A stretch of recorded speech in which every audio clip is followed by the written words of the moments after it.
Hola, bienvenido a Trazando Leyendas. Hoy te traemos un nuevo video de la sección Visitando el lugar de la leyenda. Como te habíamos prometido, este es el segundo video referente a la Catedral Metropolitana de la Ciudad de México. El primer relato fue sobre el Cristo Negro. Si gustas escucharlo, te dejaremos el link en la caja de descripción. En esta ocasión te contaremos la leyenda del misterioso sarcófago de la catedral. La Ciudad de México cuenta con diversas joyas arquitectónicas que datan de siglos anteriores. Tal es el caso de la Catedral Metropolitana, en cuyo interior, además de contener pinturas y esculturas religiosas de inmenso valor cultural y artístico, se dice que esconde un siniestro secreto, y que en sus cimientos, oculto de la vista y contacto de todos, se encuentra un gran sarcófago de piedra, protegido por gruesas capas de concreto que impiden que se abra. La primera catedral de la Nueva España se empezó a construir alrededor de 1524 por órdenes del conquistador Hernán Cortés y bajo el obispado de Fray Juan de Zumárraga. Se escogió como lugar para su construcción el sitio donde se encontraba un templo azteca, en donde se realizaban diversos sacrificios rituales.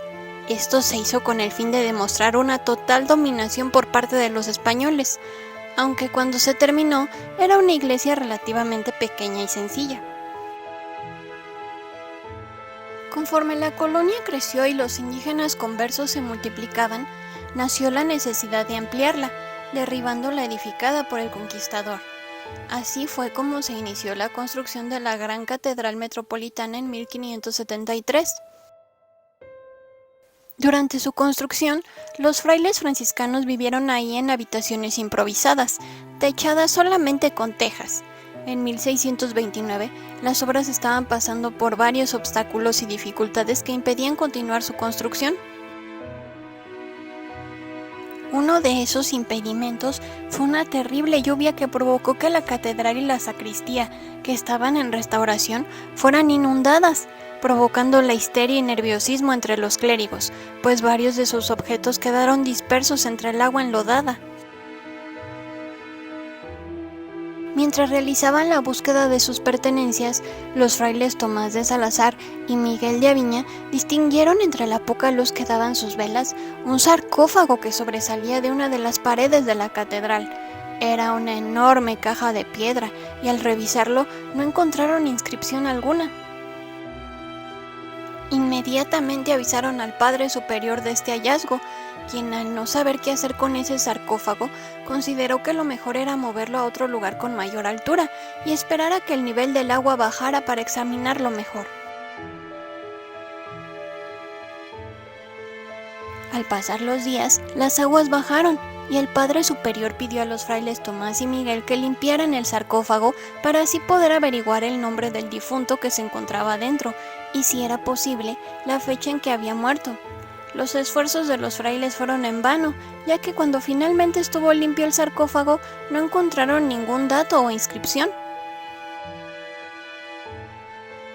Debido al cansancio, Fray Tomás decidió sentarse por unos minutos encima del sarcófago, pero se llevó un gran susto al sentir que algo o alguien le jalaba su hábito.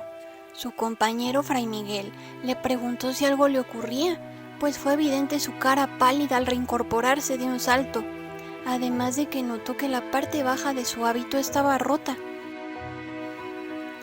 Fray Tomás respondió que seguramente se había picado con un clavo de los tantos que había por la construcción.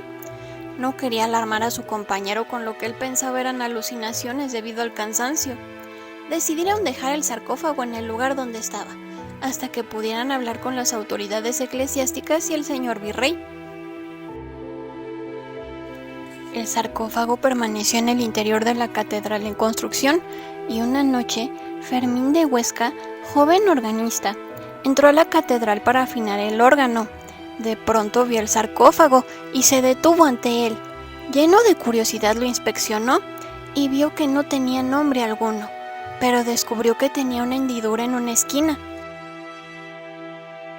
Cuando se asomó por aquella hendidura para intentar ver el interior, su sorpresa fue enorme. Escuchó un ruido y vio que algo se movía.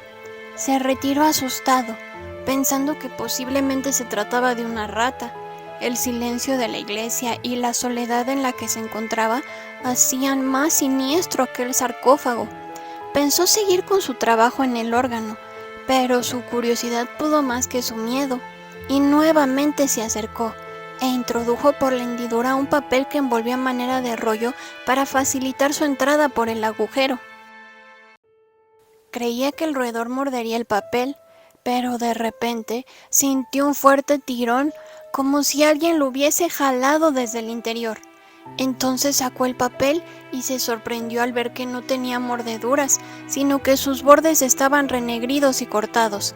Aterrado, corrió a toda prisa para alejarse, y en su desaforada carrera por uno de los pasillos de la catedral se encontró con el Padre Superior, quien al verlo tan agitado le preguntó cuál era el motivo de su angustia. El joven le respondió que dentro del sarcófago había alguien. Le enseñó las manchas que tenía el papel.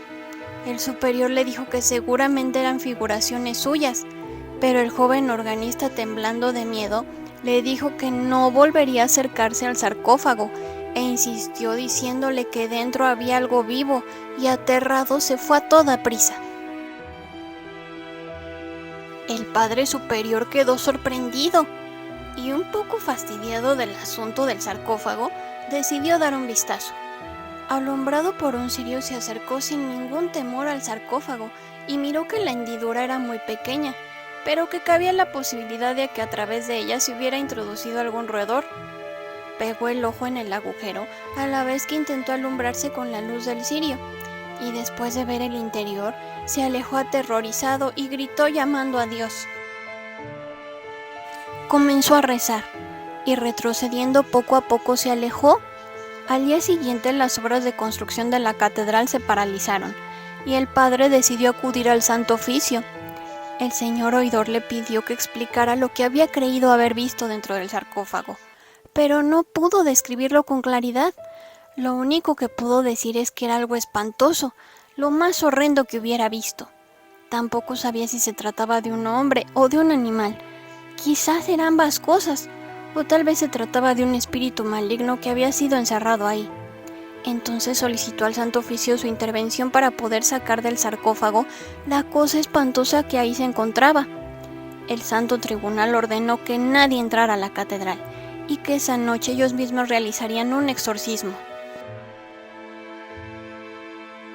Esa noche, a puerta cerrada, el exorcista y la Santa Hermandad llegaron a la catedral.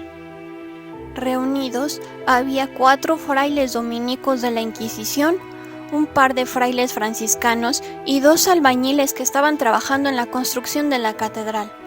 Después de algunos rezos, se ordenó abrir aquel sarcófago. Los albañiles trabajaron arduamente, ya que la tapa estaba sellada, pero después de muchos esfuerzos, la tapa cayó al suelo produciendo ruidos espantosos. Se escuchó una especie de truenos y alaridos. La tierra pareció temblar, y una fuerte ráfaga de aire apagó los cirios y faroles. Una enorme oscuridad reinó sobre aquel espacio. Cuando todo pasó, los demás frailes encendieron los cirios y los faroles y se acercaron a ver qué ocurría. Se toparon con una escena terrible.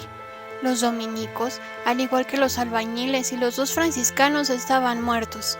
Horribles expresiones de terror se dibujaban en sus rostros. No se veían heridas superficiales, ni nada que pudiera delatar la causa de su muerte, salvo el propio miedo. Uno de los ayudantes hizo otro siniestro descubrimiento, que eran unas extrañas huellas sobre el lodo. Nadie supo con certeza de qué criatura eran. Entonces el señor obispo tomó la decisión de consultar con sus superiores de España para que lo ilustraran acerca del horrible hecho que todos habían presenciado. Cuando estaban a punto de retirarse de aquel lugar, uno de los frailes se atrevió a mirar al interior del sarcófago. Pensó que encontraría algo terrible, pero solo encontró 2 objetos: el pedazo de hábito de Fray Tomás y el trozo de papel pautado que introdujo el organista. Mucho tiempo después, en 1935, se realizaron obras de mantenimiento en la catedral para mejorar la cimentación. Se hicieron trabajos de excavación para rellenar oquedades del suelo, y al estar en la obra, los trabajadores encontraron aquella caja nuevamente. Nadie sabía de lo ocurrido, ni de cómo había llegado el sarcófago ahí. Pero esta vez, sobre la caja y cuidadosamente protegido dentro de un contenedor, estaba un escrito narrando la historia de los frailes. Aunque no se decía con claridad cómo lo lograron, pero aquel ser había sido devuelto a su encierro, dejándole ahí enterrado. Los constructores que lo hallaron respetuosamente volvieron a dejarlo en su lugar, rellenando con varias capas de concreto su contorno, con la idea de que aquel terrible ser nunca se ha liberado de nuevo. Hasta la fecha, no se sabe con certeza la ubicación de ese sarcófago. Algunas personas creen que este sarcófago fue dejado por indígenas, con el fin de vengarse por la destrucción de sus templos ceremoniales. ¿Qué te pareció esta leyenda? ¿Te gustaría escuchar otra en particular? Déjanoslo saber en los comentarios.